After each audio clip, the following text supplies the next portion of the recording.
Hey everyone. Well, as you can see, we're back again.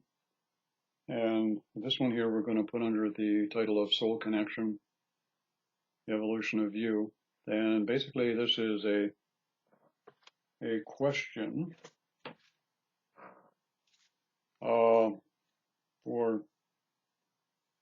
a request, pardon me, for a video on physical changes and evolution in older adults. Well, I guess that qualifies me, being 75, as being an older adult. And yeah, I think I can rattle this one around a little bit.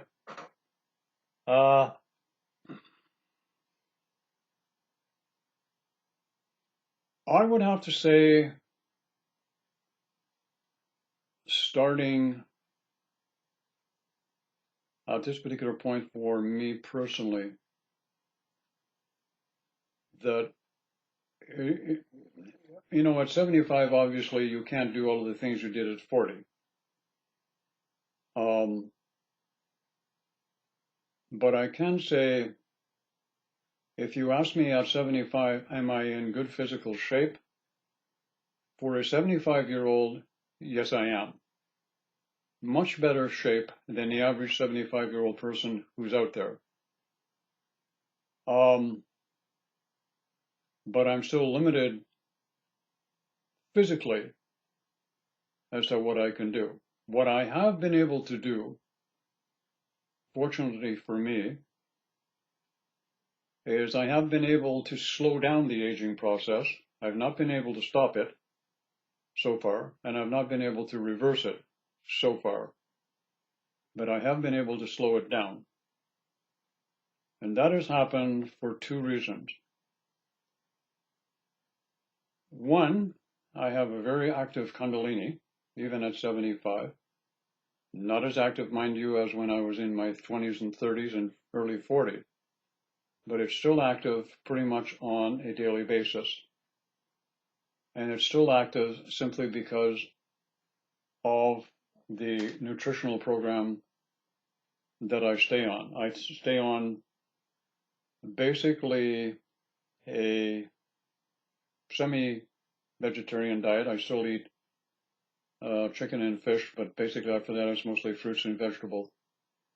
But I do take a lot of supplements, and I do take supplements in regards to the aspect of those supplements that can stimulate what's called human growth hormones, HGH, from the brain. Now, also for me personally, this is one of the benefits that I have derived, is I have had, let's see, one, if I remember correctly, two, three occasions, and this is in reference to the Kundalini awakening and one of the byproducts of it, if I can put it that way.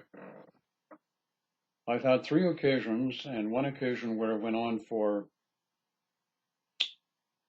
if I remember correctly, about 4.5 to 5 months, where on a daily basis, every day, I experienced what I call a throat drip, or the divine nectar.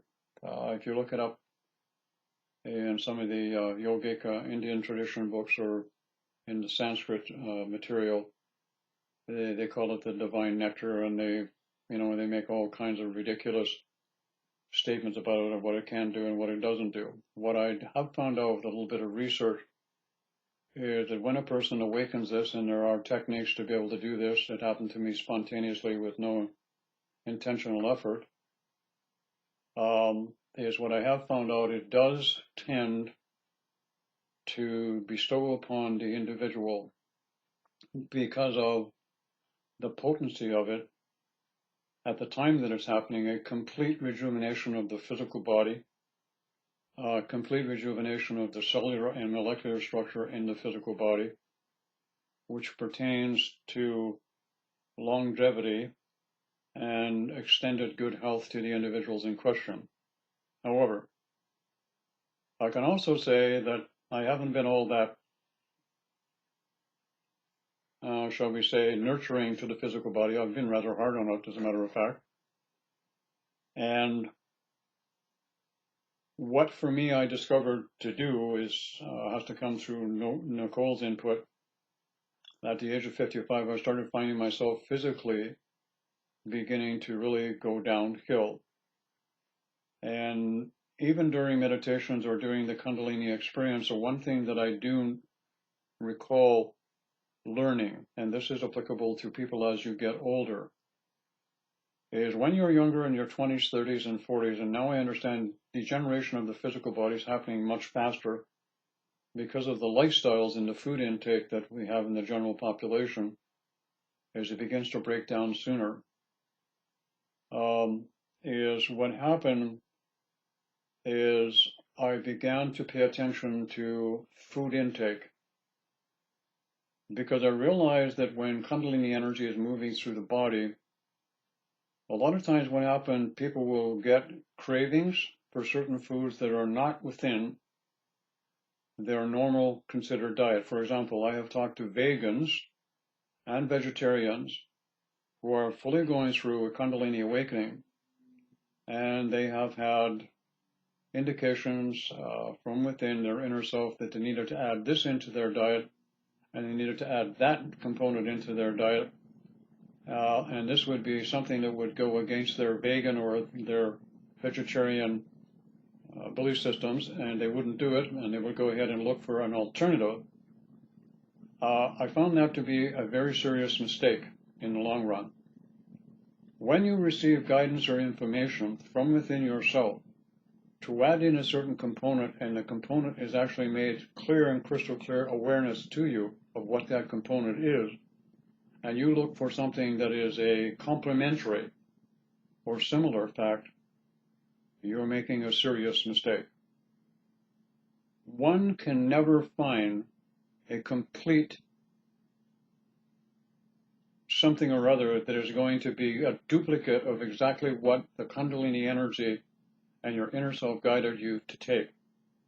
And one of the things is I followed that to the letter, meticulously.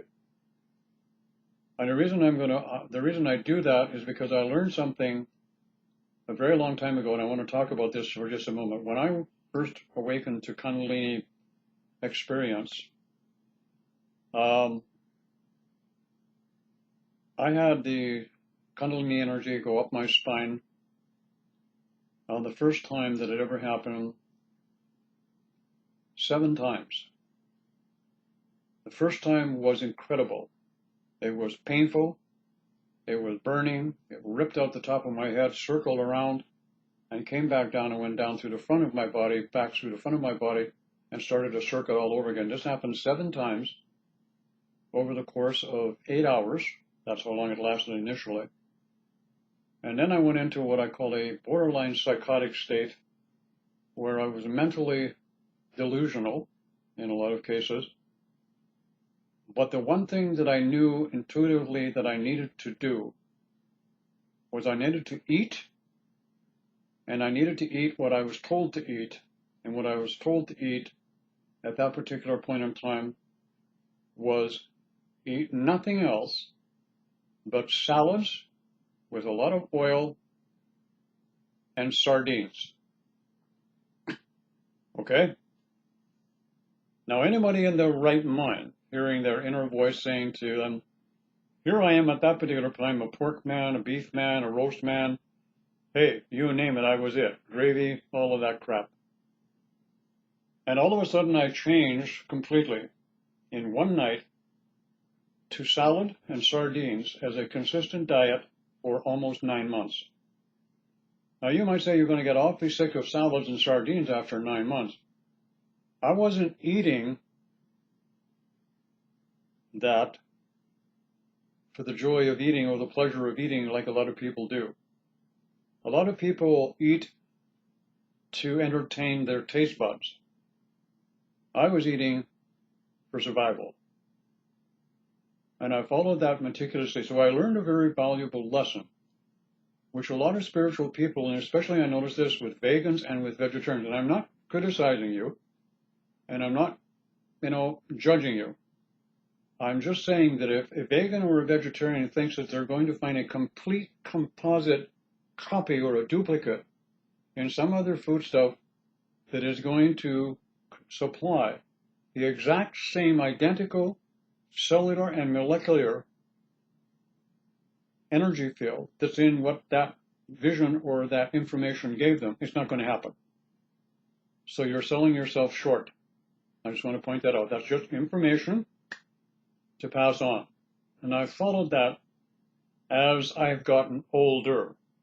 All right. The other thing that I have come to the conclusion with is getting older and dying physically, as it's known in your reality, is a belief system, and we're programmed for it. And from the moment you are born into this world, the one thing you're going to be exposed to is death and dying sooner or later. And because it's such an emotional, traumatic experience for the family members and the loved ones involved, everyone is deeply affected by it, so the program continues. So what happens is I don't buy that philosophy anymore. I simply believe that it is a belief system that is deeply ingrained within myself at this particular point in time, and it's changing and it's evolving. So what I enjoy at this particular point is a very rigid routine. I eat to live.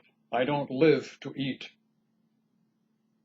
In that expression. And I don't live to eat by someone else's indoctrination that says you need to be this to accomplish that. I'm well aware, and this is a compliment to the vegan society, that the vegan society will never be happy until all of us are basically eating grass. All right? And they are continually using what I call the guilt trip method to get us to expose to more and more stuff that is going wrong. Yes, there's a lot of things wrong in this world. And that is in the food supply for one, and I agree totally with it. But what I don't agree with is when somebody uses manipulation and tactics to dictate to other people their choice. I have always maintained the aspect that I'm going to eat and consume whatever is necessary for me to eat and consume, and I don't give a fiddler's spark who or what anybody else says about it. And because of that, I continue to this day to do that. I will change my diet as I get the information to do that to a certain thing or a certain this or a certain that. And I have ended up eating some very weird stuff in some very weird times for short periods of time. And I believe that is highly essential.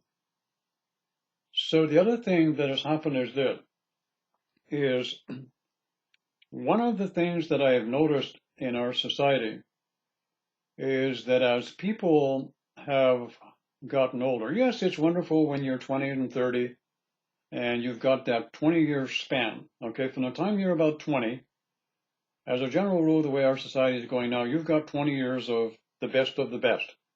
This is your best time in your life from the time you're 20 until you're about 40. And some people start degenerating even before that because of the stress load that they're carrying. After 40, depending upon the traumas that you have had in your life and the inherited genetic and hereditary traits that may have manifested already or will manifest later, your condition of health, aging process, and how you will leave is already predestined and dictated as to how it's going to happen. I can see it in family pattern. With the evolutionary process, these patterns are beginning to break up. And I notice now I'm not like your average 75-year-old. Although I can't do the things that I can do when I was 40, I don't have all of the problems physically that most 75-year-olds have. Everything in me works, albeit not as well as it used to, but everything works. I don't have any joint problems. I don't have any mental problems. I don't have any physical problems with the exception of a few minor things that are there, which I'm still working with. And that's because of the evolutionary process or the Kundalini energy moving through me. Many times I've come across people who are diagnosed with fibromyalgia. Fibromyalgia is simply a condition where the Kundalini energy has activated in the person, and there are a whole host of blockages, be they mental or emotional or in the etheric body, that can't be, shall we say, opened up, cleansed out, or purged, and the reaction is very simple. The person goes into a painful situation and a very uncomfortable lifestyle. This happens, again, because of genetics and hereditary traits in the family where this will express. You can eat, literally, your way to good health. And it's possible to be able to do that by following what your body tells you it wants. Let me give you an example.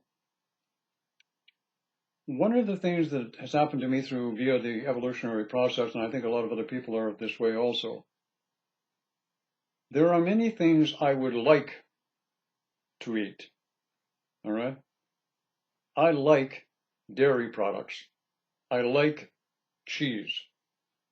Cheese and dairy doesn't agree with me.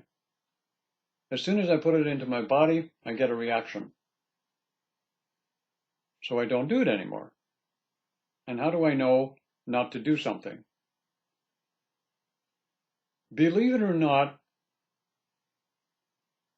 when I pick up a bottle of something that has something in it, I can feel it in my body. All right? If I put a cream or something on my body, any place, I can taste it in my mouth. You believe that? My taste buds can pick up on stuff that's around me. All right? If I go outside, for example, I'm doing a bit of weeding. I've got gloves on when I do weeding, even with gloves on. And it isn't very long before I can taste the weeds and the scrap that I'm pulling out in my mouth. That's how empathic I am. That's how I can connect with things. All right? And this is because of the evolutionary process. Somebody might say, well, that's a little overbit, isn't it? No, I like it. Because that's the proper way that one should recognize what they can consume as a food. You should know through the evolutionary process, and this is one of the things that I follow meticulously. If I put something in my mouth, I know right away whether I can eat it now. And if I can't, and I don't care if I'm in a restaurant or not, or if I'm trying something new, if I'm trying something and my mouth tells me right away that it's not going to work, I don't eat it. So I listen and I feel, and I eat to live. I don't live to eat. That's what restaurants are for. Restaurants are there to cater to people who live to eat. All right? People who eat to live don't need to go to a restaurant. And people who eat, all right, or live to eat, by nature, don't want to cook because it's an entertainment. So as you continue to grow and you go through the evolutionary process, this begins to get wiped away from you and you don't experience this anymore. The other thing that's happened is this, and again, I know this is going to sound a little ridiculous, but during the Kundalini experience, the one thing that holds you into your physical body is your skeleton. The skeleton is what your form is surrounded by. No skeleton, no you. If there was no skeleton in your body, it would simply be a puddle. Yeah, you would be. You'd be a puddle. During the Kundalini experience, have you noticed recently, more and more people as they're getting older having joint problems, hip replacements, knee replacements, all kinds of replacements? Why is that happening? Why is that happening? Because of improper diet. I know people who are vegan and vegetarian who are having hip replacements and knee replacements. Why is that happening? Improper diet. That's going to step on some toes. Watch and see. Part of the Kundalini experience is modifying and changing the skeletal structure to be able to accommodate a less dense physical presence. That means within the skeletal structure is a substance called bone marrow. Bone marrow is a transducer or a field generator of energy through the whole of the skeletal structure. It requires high octane nutritional input at certain points to keep it maintained and growing and evolving. One of the major problems with getting older because of improper diet is loss of bone structure. That's why it's caused improper diet. It's that simple. A lot of the stuff that people think they're eating that's nutritious and good for them is not. Why? Because they follow dietary plans and like vegetarianism, veganism, or live to eat,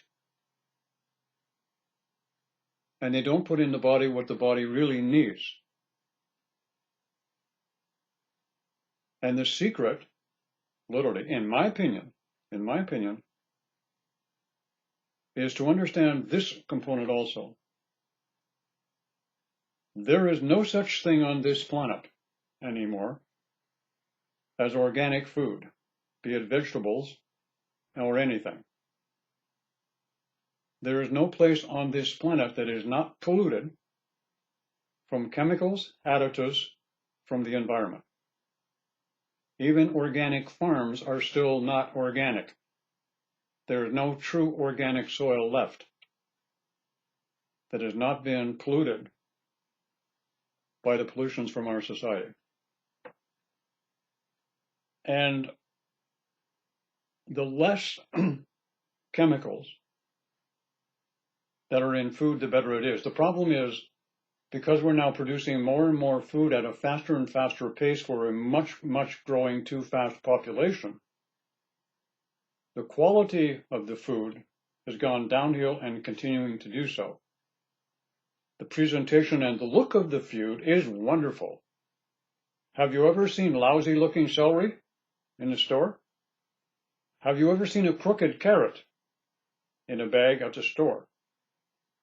Have you ever seen a really wobbly looking potato? Have you ever seen an oddball looking lettuce? All you ever see is perfect presentation, just like a restaurant. Restaurants have presentation as their number one goal. As long as it looks good, who gives a crap what it tastes like? And I've had many people say that you can go to restaurants sometime and it can taste great and look great, but is it any good for you? So the one thing that I don't do, simply put, is go to restaurants. I don't eat there. I may go to a restaurant and I choose wisely when I go there. And I want to know what the menu is before I go there. And I want to know what kind of people go there. If I'm going to sit down to eat, I don't want some jerk sitting beside me who's having an issue with his wife. I want to go there to enjoy my meal. So I'm selective. These are things that I do. So basically, I eat at home all the time. Nicole cooks when she can, if she's not busy. I do most of the cooking now for myself since our son is no longer with us. He's out and on his own. He's home on the weekends sometimes or whatever. I do my own cooking. I like cooking for myself. And I have very limited input. I don't mind eating the same thing 2 or 3 nights a week. The problem with most people is they want to be something different every night of the week. It's entertainment. I eat to live. I don't live to eat. I don't buy food for pleasure. I buy food to sustain me. And I will spend just as much on groceries. I will spend just as much on supplements. I use a lot of herbal products from the rainforest. I use a lot of amino acid products. And I use a lot of spirulina and those kind of products. And I realized that because I'm older, for example, I use products to maintain my skin tone. If you take a look at me in person, I'm 75 and I don't have aging spots. I don't have any. How many 75-year-olds do you know that don't have aging spots? I don't have any. I have some freckles. I got a lovely dimple on my ass. All right. I know it's there because I seen it when I was small. And I know one on my hip too. So what I'm saying to you is the evolutionary process makes you aware of these kinds of things. And it's important to remember that as you're getting older, the one thing, because you're now disassociating from the younger mode, where you have all of the energy to put into a whole diversity of different things and this, and you're burning it here, and you're burning it there, and you're burning it there. The one thing that I like about being older and acquiring some smarts, all right, the body has slowed down enough, all right, so that I'm not in entertainment mode or doing this or walking down the street with my cell phone and walking into a telephone pole or off to Bermuda or Jamaica and entertainment and all the rest and how I look and how I feel. It gives me the ability to be able to continue to evolve and grow. So at this point in the evolutionary stage, what's happening is older people are now in a situation where they have the advantage, literally. They don't have to be concerned so much about how they look. They don't have to be concerned about how much they have to follow along with the belief systems. They're starting to outgrow that shit, all right? Even our political structures are starting to change because people are just getting too smart for the stupidity that some of the politicians are trying to pull. Example, case in point in this is in America, all right? They're making the transition. The leaders that people elect are the sum total of the consciousness of the people and where they're at. When you take a look at Trump, somebody elected him. He represents a state of consciousness of the American people. Otherwise, he wouldn't be there. The majority put him there. And he's doing a great job. He really is. He's doing exactly what he's supposed to be doing. And I'm not being sarcastic. He's doing exactly what he's supposed to be doing. He's doing a great job. And he's older, you see. And he doesn't conform. It doesn't mean I like him. All right? And there's room for improvement in everybody. And there's room for improvement in me. So when it comes to the evolutionary process, when you get to the older capacity, you're not caught up on all of the regalia that younger people are. And the one thing that I've noticed about when you get older is a lot of the things that you thought were so important when you were younger just don't seem to matter anymore. Okay? I don't know about you, but I go into the bathroom in the morning. It takes me about 2 minutes to wash up, comb my hair, and I'm off, ready to go. My son comes home and he's in the washroom for 3 hours. I have no idea what he's doing in there. I'm just saying to myself, thank God I don't have a daughter, because I understand women are even worse. They can get in their office in the washroom and be there. You have to pack a lunch and send it in. All right? And then when they come out, You have to go in and you got all this equipment strewn all over the place. Hair dryers, facial masks, God knows what all. Isn't it great to be older? You can get out of bed and, oh boy, get on with your day kind of deal. So I see being older as an advantage. And the advantage that I see is because at this point, doing what I'm doing, and this applies to me only, I'm just giving you generalized situation here. I'm doing what I'm doing, which is necessary for me because I've learned this. And I now have the wisdom not to be influenced by other people's indoctrination and belief systems. Their belief system is their belief system. And I don't let them affect me with it anymore. I did in the past, but I don't anymore. Saying that, what's happened for me is my mental faculties have continued to grow and evolve.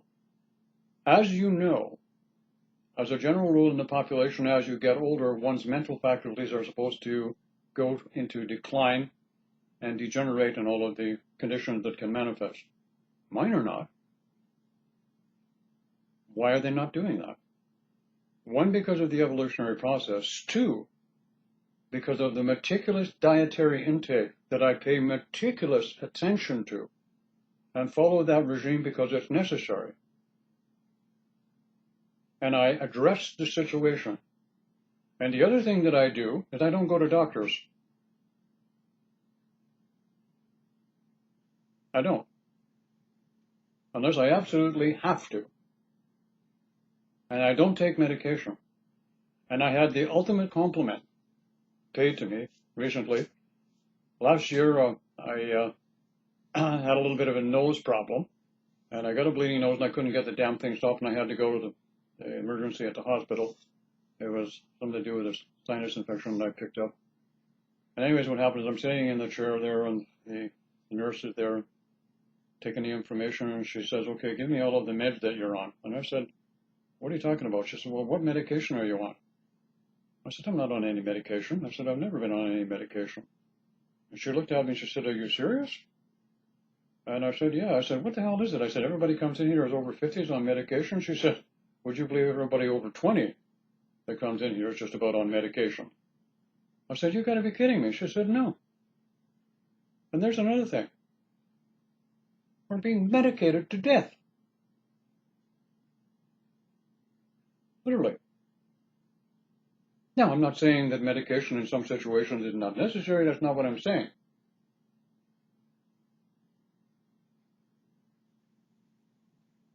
But do you know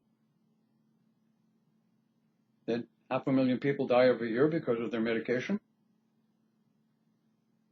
That's nothing to sneeze at.